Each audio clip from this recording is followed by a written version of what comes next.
بسم اللہ الرحمن الرحیم۔ السلام علیکم ناظرین، میں طارق اسماعیل ساگر آپ کی خدمت میں حاضر۔ ناظرین کرام، یہ ہائیبریڈ دور کے نقطۂ عروج کا زمانہ ہے۔ جتنے بھی پی ڈی ایم کی اجلاس ہو رہے ہیں ان میں سوائے فوج کے خلاف لوگوں کو نعرے لگانے پر، گمراہ پروپیگنڈا کرنے اور جھوٹ کے اور کچھ نہیں کہا جاتا۔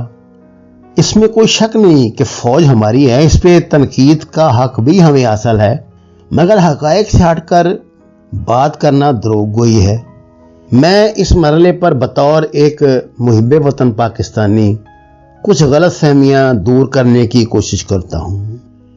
دیکھیں، سویلین اداروں پی آئی اے، سٹیل مل، ریلوے کا سالانہ سینکڑوں ارب خسارہ ہم قبول کر رہے ہیں، ایک دوسرے پہ الزامات ضرور لگاتے رہتے ہیں۔ فوجی ادارے F W O, N L C, S C O budget پہ بوجھ بنے بغیر منافع میں چل رہے ہیں، یہ ہمیں قبول نہیں۔ Fauji foundation, Askari bank, D H A, F F C وغیرہ سے مسئلہ کیا ہے آخر؟ جبکہ یہ ادارے اربوں کا ٹیکس دیتے ہیں، ان میں کام کرنے والے 90% سیولینز ہیں۔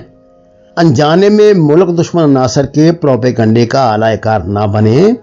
یقین جانیے آپ کی فوج میں احتساب کا مؤثر نظام موجود ہے، جو جوان سے جنرل تک کو اپنے سامنے کھڑا کرتا ہے اور ان سے ہر بات کا جواب طلب کیا جاتا ہے، سزائیں دی جاتی ہیں۔ کیا آپ کو اس بات کا علم نہیں؟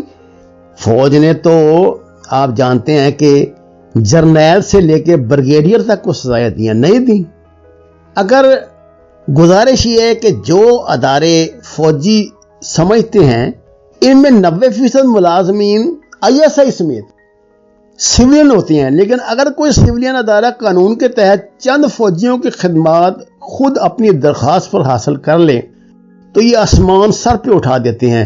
اس کی بانی وہ تھی، اللہ تعالیٰ معاف کرے، مجھے شرم آتی ہے اس کا نام لیتے ہوئے، عائشہ صدیقہ کا، جس نے فوج کے مالیات کے حوالے سے ایک بڑی بےہودہ سی کتاب بھی لکھ دی۔ پھر اس کے چچا زاد بھائی، ماموں زاد بھائی حسین حقانی نے بھی اس سلسلے میں خاصی بکواس کی ہوئی ہے، لیکن سب جھوٹ۔ میں آپ کو بنیادی حقائق بتا رہا ہوں، آپ دیکھیں۔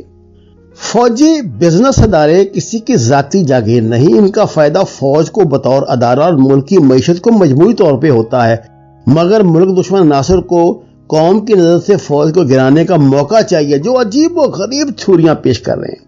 دفاعی بجٹ کا فوجی بزنس اداروں سے کوئی تعلق نہیں۔ یہ ادارے خود کما کے ٹیکس دینے کے ساتھ ساتھ لاکھوں سیولین ریٹائرڈ فوجیوں کو روزگار بھی دیتے ہیں۔ سول ادارے تو اپنے ہی ملازمین کا پینشن فنڈ تک کھا جاتے ہیں۔ پلاٹ، گھر سکیم تقریباً ہر سول ادارے کی بھی ہے، لیکن اکثر سکیمیں غیر شفاف، غیر منظم ہونے کی وجہ سے ڈی ایچ اے اور عسکری کالونیوں کی ہمسری نہیں کر پاتی۔ ان کی نالائکی کا ملبہ بھی فوجی رہائشی اسکیموں پہ گرتا ہے، جو شفاف انداز میں ریٹائرڈ فوجیوں اور ان سے زیادہ سویلینز کی رہائشی ضروریات پوری کر رہی ہیں۔ ناظرین کرام، فوج دودھ کی دھلی ہوئی نہیں، لیکن جو تھیوریاں ملک دشمن عناصر نے بنائی ہیں وہ عوام کو گمراہ کرتی ہیں اور غیر ملکی پروپیگنڈا ہے۔ ہر سول ادارے کے اپنے میس، ریسٹ ہاؤس ہیں، لیکن اگر بد انتظامی کی وجہ سے نقصان میں ہے تو اس میں فوج کا کیا گناہ ہے؟ فوج اپنے افسروں کے لیے میس، گیسٹ رومز بناتی ہے، جس کا خرچہ ان افسروں سے میس بلز کی شکل میں وصول کیا جاتا ہے، مفت کچھ نہیں ملتا۔ دیکھیے، سول ادارہ یوٹیلیٹی سٹور اور فوجی ادارہ C S D. Utility store اربوں حکومتی سبسڈی لیتا ہے، جبکہ سی ایس ڈی اپنا خرچہ خود نکالتا ہے۔ کسی بھی شہر میں دونوں سٹور چیک کر لیں، کوالٹی میں زمین آسمان کا فرق ہوگا۔ فرشتے نہیں سی ایس ڈی میں، 95% ملازمین کنٹریکٹر سیولینز ہیں۔ اعتراض کی کیا گنجائش ہے؟ اعتراض کیا جاتا ہے کہ جی ایف ڈبلیو او وغیرہ ادارے چلانا فوج کی آئینی حلف کی خلاف ورزی ہے۔ آرٹیکل 244 میں کہیں نہیں لکھا کہ فوج ایف ڈبلیو یا این ایل سی جیسے ادارے نہیں چلا سکتی۔ ثبوت حوالہ مانگو تو آئیں بائیں شائیں۔ این ایل سی بھٹو صاحب کے دور میں ٹرانسپورٹر کی بیجا ہڑتال ختم کرنے کے لیے بنائی گئی تھی، جو آج معاملے بنے ہوئے ہیں جمہوریت کے، میں ان کو بتانا چاہتا ہوں۔ تاکہ کراچی پورٹ پر درآمد کی گئی گندم کو پورے ملک میں پہنچا کر عوام دشمن ذخیرہ اندوزوں کی کمر توڑی جائے۔ FWO کے ذریعے قراقرم ہائی وے جیسے میگا پروجیکٹ سر انجام دیے جاتے ہیں، کیونکہ سویلین ٹھیکیداروں کی اتنے بڑے پروجیکٹس کرنے کی یا تو صلاحیت ہی نہیں یا پھر پروجیکٹس کی نوعیت دفاعی نقطہ نظر سے بہت حساس ہوتی ہے۔ یہ طعن اکثر سننے کو ملتا ہے کہ فوج بیکریاں چلا رہی ہے۔ فوج بیکریاں اس لیے چلاتی ہے کہ جوانوں کی فیملیز کو سہولت ہو، ان پر کوئی حکومتی خرچ نہیں ہوتا، جوانوں کی فیملیز کو مناسب داموں پر اشیاء خرد و نوش میسر ہوتی ہیں۔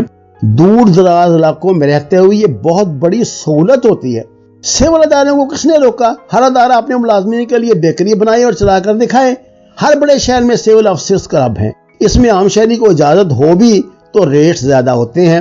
ہر اچھا پرائیویٹ ملٹی نیشنل ادارہ اپنے ملازمین کو امتیازی سہولیات دیتا ہے۔ اعتراف صرف فوجی میس بیکری CSD پر ہوتا ہے، کیونکہ دشمن پروپیگنڈے کا کوئی موقع ہاتھ سے نہیں جانے دیتا۔ فوج کے متعلق اس گمراہ کن پروپیگنڈے میں نے جیسے آپ کو بتایا تھا، عائشہ صدیقہ جو یہ بدنام لبرل، یہ دہشت گرد ہے نا، اس کا بڑا ہاتھ ہے۔ عائشہ اور اس کا جو یہ کزن ہے حقانی نیٹ ورک کا، یہی کام ہے، جس کی کتاب میں فوجی اداروں کے متعلق حقائق گھما پھرا کر مسخ کیے گئے۔